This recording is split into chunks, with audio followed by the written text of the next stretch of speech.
Hi viewers, welcome to my channel Sudha Biology. If you are watching for the first time, please subscribe and press the bell icon. Okay, so if you like my videos, please share it so that it will be useful for many students. And I hope everyone is safe and I am also safe. And please be safe at home and continue with the same precautions whatever you are following till now, so that you can protect yourself. Okay, and for today's session I would like to start with synaptic transmission. So the transmission of nerve impulses is mainly through synapse. Okay, so the transmission of nerve impulse is mainly through synapse. And what is synapse? It is nothing but it is a junction between the two neurons. So what is synapse? It is a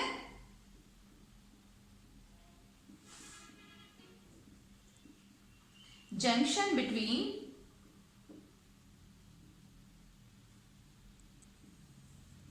two neurons, or between a neuron and an effector. So that effector can be a muscle or it can be a gland. Okay, or between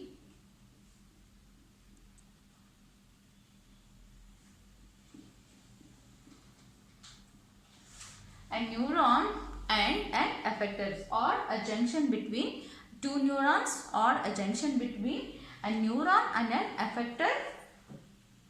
That can be a gland or it can be muscle. So effector organ, it can be a gland or it can be muscle. So when the junction between the two neurons, so synapse is nothing but it is a junction between two neurons. That means always we know that the impulse is being carried from axon bulb of one neuron to the dendrite of another neuron. So that is why we are saying the junction between the two neurons, it is nothing but synapse. And next, between the neuron and an effector organ, it can be a muscle or it can be a gland. So this is also a synapse. And this synapses are of again two types. So that is electric synapse as well as chemical synapse. So we study electric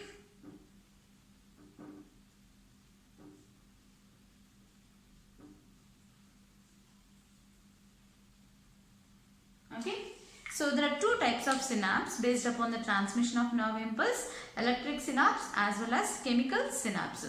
So these electric synapse will be very fast. Okay, so the electric synapse will be very fast or rapid, and the electric synapse which can be seen very rare but not very common. Okay, so electric synapses are very rare and this will be very fast. And this chemical synapse, so chemical synapse will be more common, where you see very common in all the most of the vertebrates, you can see more common, that is chemical synapse. So the chemical which will be released, it can be a neurotransmitter, it is in the form of chemical. So in most of the vertebrates we see a chemical neurotransmitter that can be acetylcholine. And the gap which can be seen between the two neurons, that is presynaptic neuron and postsynaptic neuron, so that we say it as synaptic cleft. Okay, so that cleft will be, synaptic cleft will be very less in case of, or it can be reduced in case of electric synapse. But in case of chemical synapse, the synaptic cleft which can be seen very clearly, so there is some more distance which can be maintained. But in case of electric synapse, presynaptic knob and postsynaptic knob, so which are much proximity to each other, that means which are more proximity, more closer to each other in case of electric synapse. But in case of chemical synapse, the synaptic cleft can be seen, okay, very clearly. But in case of electric synapse, it will be very less or it will be reduced. So that is in case of electric synapse. So chemical synapse is slow, whereas electric synapse is very fast. Okay, so this is the major differences which we can see between electric synapse and chemical synapse. So always the impulse is being carried from axon bulb of one neuron to the dendrite of another neuron. Okay, so now, so during this process of synapses, okay, so what is synapses? It can be seen in between the two neurons, that is between presynaptic neuron membrane. So this is presynaptic membrane. So axon. So this is complete axon bulb which has a membrane. It is presynaptic membrane we say, and this is a postsynaptic membrane. So this is dendrite of another neuron. So this is axon bulb of one neuron. The impulse is being passed from axon bulb of one neuron to the dendrite of another neuron. So this will be postsynaptic membrane of dendrite of another neuron. So now let's see how the synapse can be seen in between these two neurons. So now this presynaptic knob which contains many vesicles. So you can see some vesicles here which are containing the neurotransmitter, that is in the form of acetylcholine. So most of the vertebrates, they contain a neurotransmitter, that is chemical neurotransmitter, which is said as acetylcholine.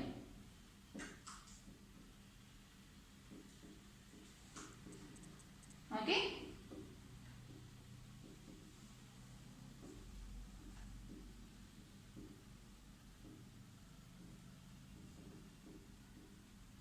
So it is a chemical neurotransmitter which is present in the vesicles of presynaptic knob. So this is presynaptic knob in which we can see the vesicles which is filled with a chemical neurotransmitter that is called as acetylcholine. Okay. So now these vesicles will not be stimulated all the time. So it has to be stimulated by the voltage gated calcium ion channels. So the voltage gated calcium ion channels releases the calcium ions. So these are voltage gated calcium ion channels which are present on the presynaptic membrane. So now this releases calcium ions in order to stimulate the vesicles. So when this releases calcium ions, only when it is receiving the impulse, when this axon bulb is receiving the stimulus, that is impulse, then only it will release the calcium ions. The voltage gated channels, calcium channels will release the calcium ions. So now these calcium ions will stimulate the vesicles. Okay. So this will stimulate the vesicles in order to release the neurotransmitter. So this calcium ions from the voltage gated channels stimulate the vesicles only when it is receiving the impulse. So this calcium ions, now it stimulates the vesicles in order to fuse with the presynaptic membrane and undergoes the exocytosis process to release the neurotransmitter to the synaptic cleft region. Okay. So now this acetylcholine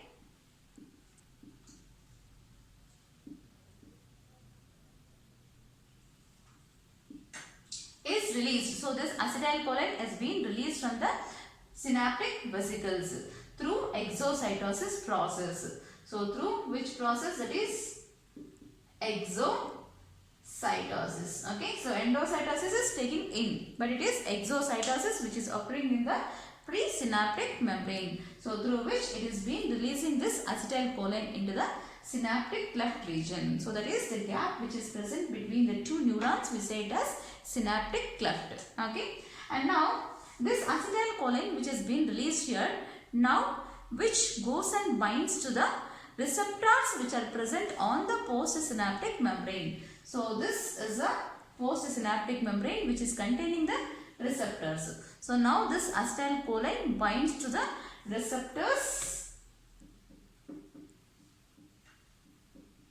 okay, which are present on the postsynaptic membrane. Okay. So in order to form acetylcholine receptor complex.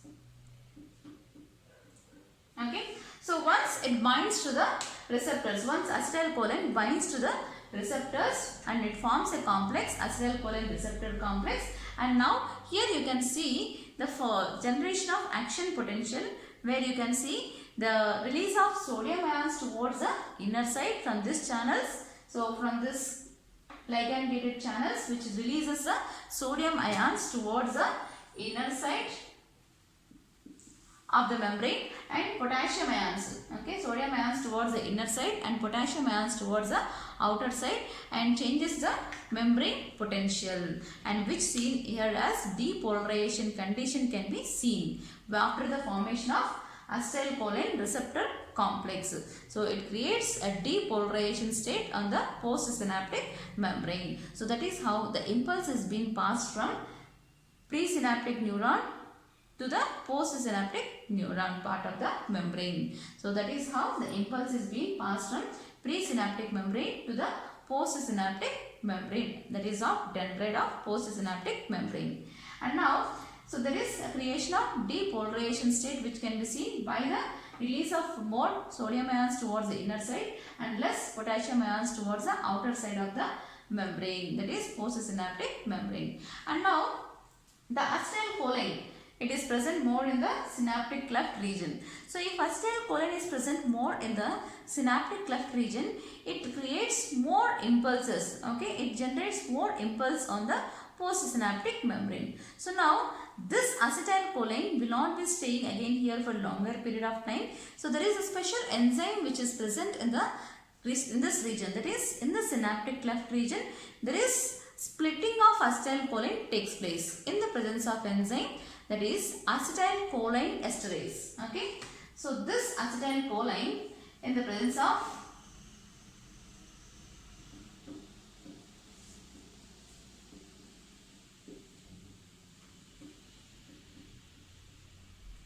acetylcholine now, which is present here in the synaptic cleft region, in the presence of enzyme acetylcholine esterase enzyme, it splits into acetic acid as well as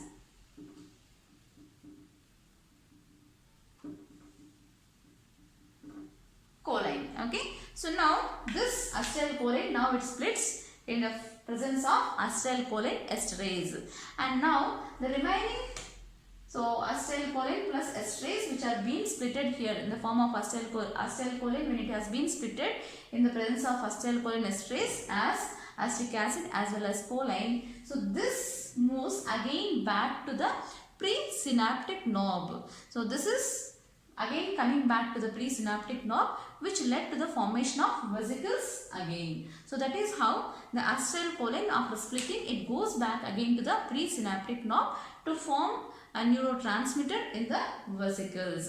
So this is how the process of transmission can be seen again back to their vesicles. So now this is how we can see the synaptic transmission, how it is being occurring between presynaptic knob and postsynaptic knob. So always the impulse is being passed from axon bulb of one neuron to the dendrite of another neuron. And in most of the vertebrates, this acetylcholine will be a chemical neurotransmitter which can be seen. And this acetylcholine, depending upon the receptors which are present on the postsynaptic membrane, it can be either excitatory or inhibitory. That means, depending upon the receptors which are present on the postsynaptic membrane, this acetylcholine, it acts as either inhibitory or excitatory. Okay.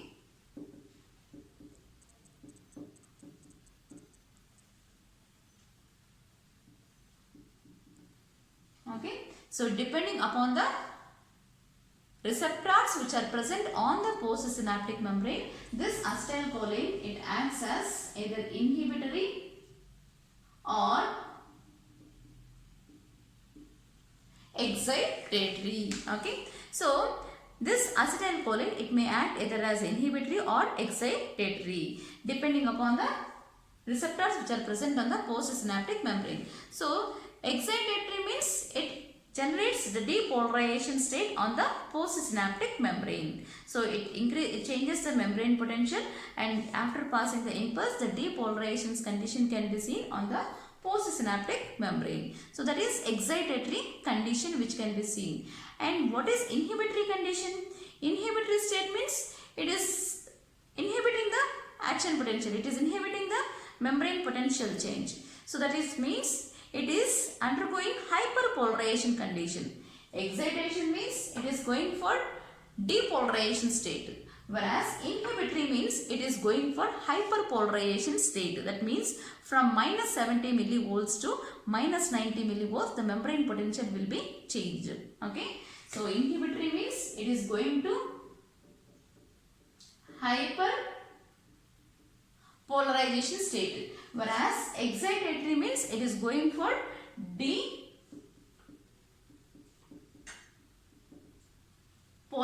state. So that is how acetylcholine In most of the vertebrates, it is a neurochemical transmitter, and this can be either excitatory or inhibitory depending upon the receptors which are present on the postsynaptic membrane. And there are some inhibitory excitatory we have seen, and inhibitory it can be both acetylcholine, and there are some inhibitory like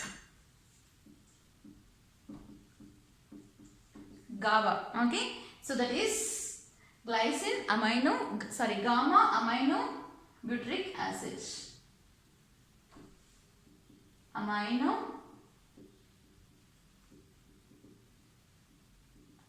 butyric acid, so which acts as inhibitory. Okay, so this inhibits, whereas acetylcholine it can be either inhibitory or excitatory, whereas GABA as well as even glycine which will be inhibitory in function. Okay, so inhibitory in condition that can be by GABA as well as by glycine, and excitatory or inhibitory it can be by acetylcholine depending upon the receptors which are present on the postsynaptic membrane. And there are other excitatory neurotransmitters which can be used, that can be dopamine as well as it can be epinephrine, norepinephrine, serotonin. All this can be used as excitatory. Okay, so these are all about the neurotransmitters which will be work, but in most of the vertebrates it will be acetylcholine which can be used as a neurotransmitter. Okay, a chemical neurotransmitter. This can be depending upon the receptor which is present on the postsynaptic membrane. It can be either inhibitory or excitatory of the change in the membrane potential. So this is all about the synaptic transmission which can be seen between the two neurons. So presynaptic neuron and postsynaptic membrane of another dendrite. So thank you for this session.